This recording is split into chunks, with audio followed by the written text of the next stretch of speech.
Please like the video and subscribe my channel to get updates. Also press bell icon to receive notifications of new uploads.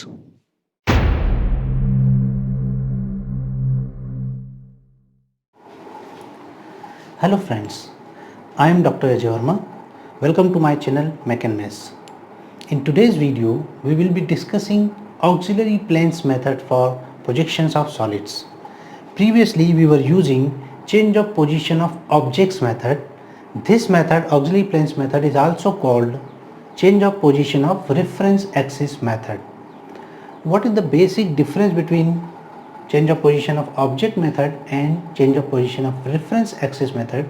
As per the name, in previous case we were changing the position of the object with respect to the axis continuously in stages and drawing the projections.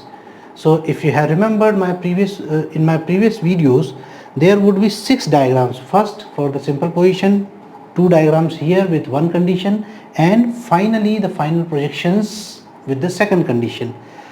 The advantages of auxiliary planes method is that we can remove 2 diagrams, means tilting of the objects, and only 4 diagrams will be there and we are getting the final projections. So before proceeding to the process, let us first describe what is auxiliary plane and what type of auxiliary planes are there. Auxiliary planes are the planes which are perpendicular to one reference plane and inclined at some angle with the another reference plane, that is HP and VP. So we can say that auxiliary planes are the planes which are perpendicular to, if they are perpendicular to HP, they are inclined to VP. If they are perpendicular to VP, they are inclined to HP. So they are something like that. If I say that this auxiliary plane, consider it as an auxiliary plane, it is perpendicular to VP, so it may make some angle with HP like this. Or the reverse case, if it is perpendicular to HP, then it may be having some angle with the VP. So accordingly, there are mainly 2 types of auxiliary planes. One is AIP, that is auxiliary inclined plane, and second one is AVP, that is auxiliary vertical plane. This middle word I and V, these are related to HP here. When you can remember them like this. So I means inclined to HP, V means vertical to HP. So we can say that AIP is an auxiliary inclined plane, and this plane is inclined to HP at some angle and perpendicular to vertical plane. Similarly, AVP is an auxiliary plane which is inclined to VP and perpendicular to horizontal plane. So these 2 types of planes are always there. What is the advantages of that? What we do actually, say if this auxiliary plane is making this auxiliary plane is perpendicular to VP and making this much of angle with the HP.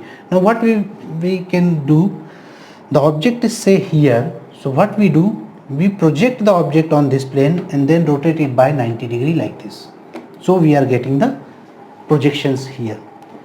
We will talk them later on in sections of solid also, because there also AIP and AVP will be involved. So let us start with the process of auxiliary planes method. How they are drawn and how they are eliminating 2 diagrams, and we are getting the final diagrams in 4 figures only.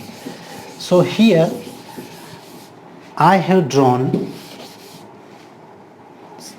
projections of a square pyramid which we have attempted in my previous video, projections of solid problems explained, part 4. In that video we attempted this question using the change of position of objects method. So 6 diagrams were there. Here we are attempting it using auxiliary planes method. And what is the method? For your convenience, let me revise the conditions for this question. Here is a square pyramid having some dimensions of the base length and axis length. That time it was 80 mm and 30 mm respectively. This square pyramid is suspended freely with one of its base corners A, B, C or D, any one of them.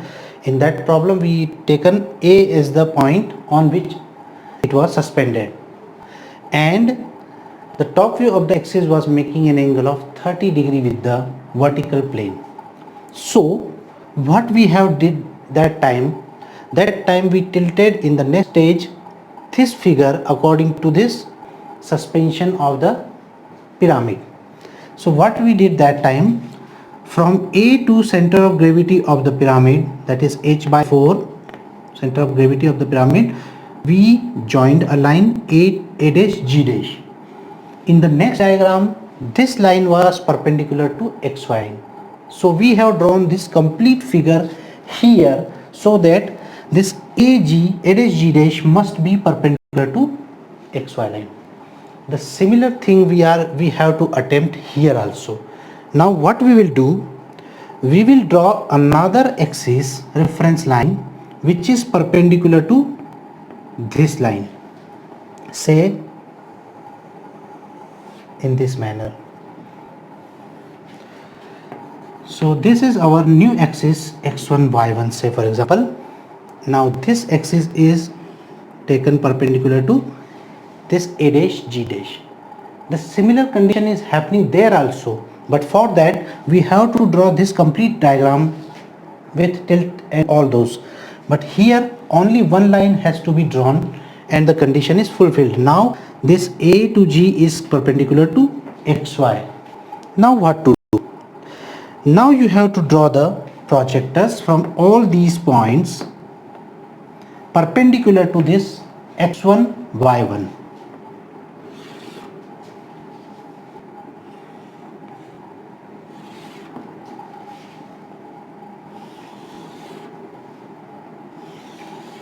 In this manner, all these projectors are perpendicular to x1 y1. Now we have to cut distances on these perpendicular lines, taking distances from the top view, respective distances. Say for example, when you want to cut on the line coming out from O dash, means this line, this perpendicular line, you have to take distance of O from xy to this distance, xy to this distance. Is it okay? So xy to O from the top view we have taken, put here and cut the distance. So this is somewhere around here. So you are getting point O. Secondly, when you want to cut on the line which is perpendicular and coming out from A dash, you have to take distance from xy to A in the top view. This distance you have to take, put here and cut the distance. So this will be somewhere around here. So this is A. Similarly for C this distance xy to C, this one, and cut, putting here. So you will get C also at this position. As far as B and D is concerned, this is the line. For that you have to take distance from xy to this distance for D, xy to this distance for B. Okay, so this distance for D, cut here. So this is D, and xy to B you can take, so that it is somewhere around here. Now as far as hidden lines and all those, first draw the outline. So this can be joined like this.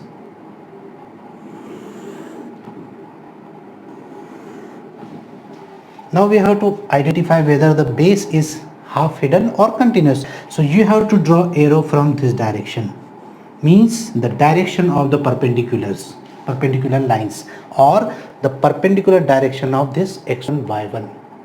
You have to see from here. Now this arrow is nearer to base compared to apex, as we have already discussed.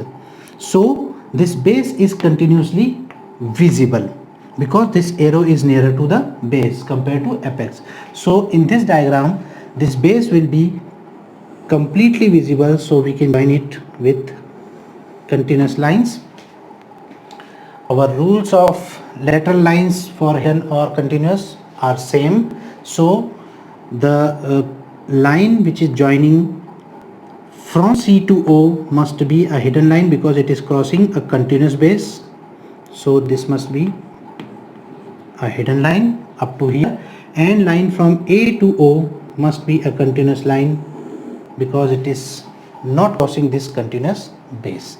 So this is the top view we have obtained in that question also. So after projecting from top and from the side, we are getting here the top view, which is this one. Now the third condition. As per the question, the top view of the axis of this pyramid is making an angle of 30 degree with the vertical plane. So what we have to do in that question, we tilted this diagram at an angle of 30 degree here, and then vertical lines from this side, horizontal lines from this side. Here again we will draw another axis x2 y2, which will be making an angle of 30 degree with the top view of axis of this pyramid. Now there may be two conditions, whether the apex is towards VP or away from VP. For towards VP, we will draw angle like this so that apex should be nearer to the axis. For away from VP, we will take this side inclination so that apex is away from the VP. So let's take an example of in that particular case also we have taken apex towards VP. So what will happen? We will be taking another line x2 y2 at an angle of 30 degree with this line. This is the axis O to C. So say this is another line x2 y2, and this line is making an angle of 30 degree with the axis of this top view of the axis of this pyramid. Again the same process we have to do. We have to draw perpendicular lines on this line. These lines must be at an angle of 90 degree. From all these points you have to draw the lines. So this is one line, then second line, third line,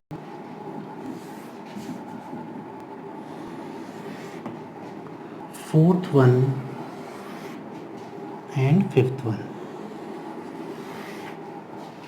Again you have to cut distances on these lines, taking distances now from the front view, because for this diagram we are drawing top view, so we have to take distances from top view. For front view we have to take distances from front view, from here itself, means from the x1. So take distance of O from here.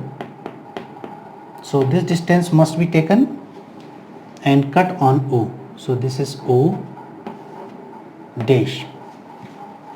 Take distance of A from here, means x1 to this distance, and cut on the line of A here.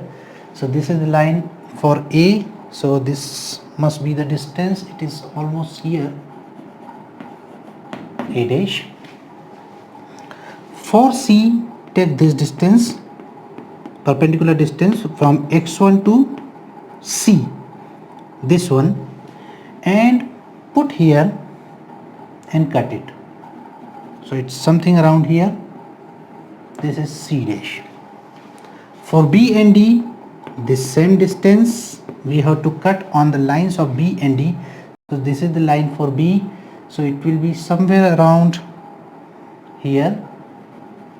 This is B dash, and for D dash it's something around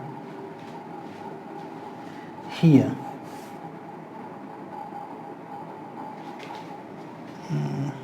This is A, okay, and D.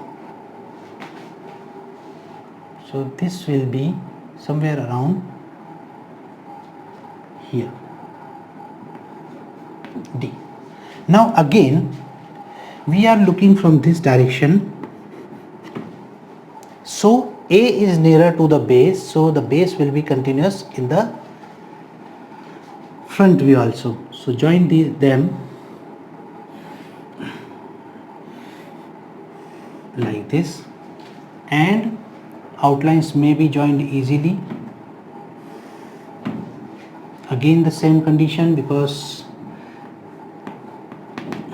this line from point B to O is crossing a continuous base, so it should be a hidden one line. So in this manner you can see here only 4 diagrams are drawn here and the projection is completed. If they would have given that the apex is away from VP, so rather than taking this in this direction, we will take in this direction, so that this axis will make an angle of 30 degree here, and then we will draw the projectors from here, and the same process will be adopted, right? So in this manner you can draw projections of any solid using auxiliary planes method.